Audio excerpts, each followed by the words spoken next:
As of 1 p.m. Eastern Time on November 17, 2025, Plug Power, ticker PLUG, is trading at $2.10 per share. That is a significant drop, down over 6% on the day, with the price fluctuating between a bid of $2.10 and an ask of $2.11. Now, the immediate expectation for anyone watching the ticker would be that some piece of terrible news must have dropped. But the strange reality is the company actually put out what should be considered good news this morning. Plug announced it has been selected by Carlton Power for an equipment supply and long-term service agreement totaling 55 megawatts across 3 green hydrogen projects in the United Kingdom, all backed by the UK government's hydrogen business model. This is a solid, tangible contract win in an important international market. And yet, the stock is selling off hard on relatively light volume compared to its average. This is the central conflict of Plug Power, and it tells you everything you need to know. The market is no longer trading on small contract wins. It's trading on one thing: survival. The common belief, the story that has kept Plug Power in the conversation for years, is that this company is a key to the future green hydrogen economy.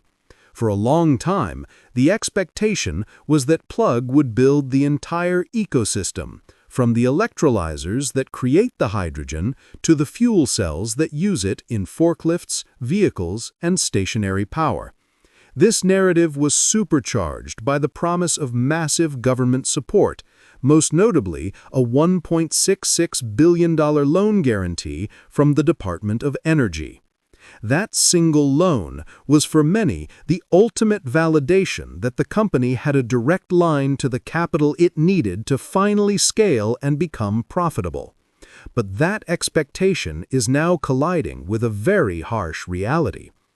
The deeper take, and the reason the stock is likely falling today despite the UK news, is that the entire $1.66 billion DOE loan is in serious jeopardy.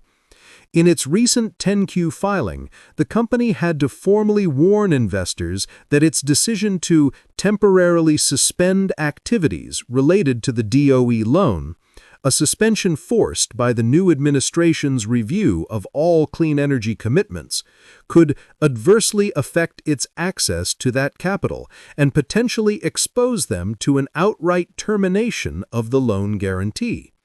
The market is realizing that the UK deal, while positive, is a tiny drop in the bucket compared to the potential permanent loss of over $1.5 billion in low-cost financing.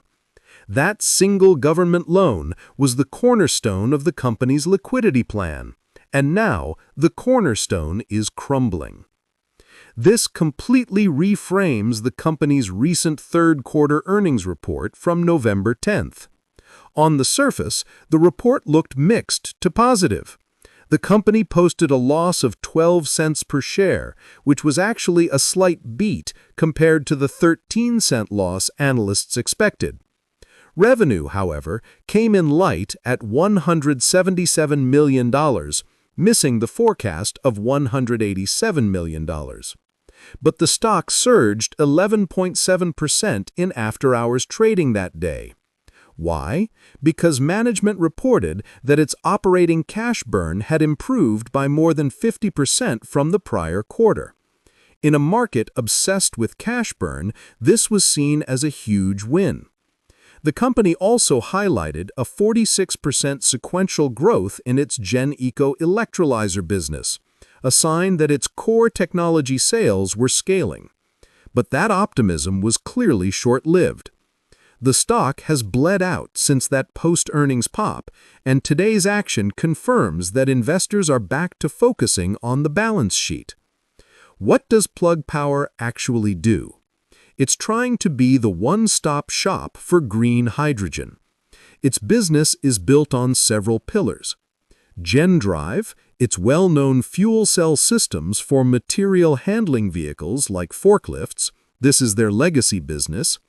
GenFuel, which covers the delivery and storage of hydrogen, and GenEco, its critical electrolyzer business that produces the green hydrogen.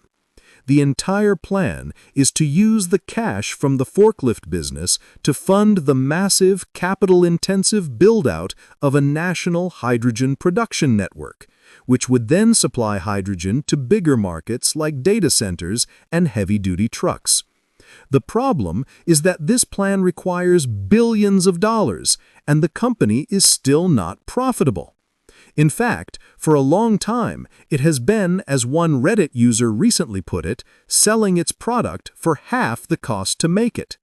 While gross margins did improve in the second quarter from an abysmal -92% to a still terrible -31%, this is the core of the bear thesis. This brings us to the short-selling activity, which is a massive part of the Plug Power story. This is not a stock being nibbled at by bears. It is a primary target. As of the most recent exchange data, the short interest in Plug Power stands at a staggering 33.14% of the entire float.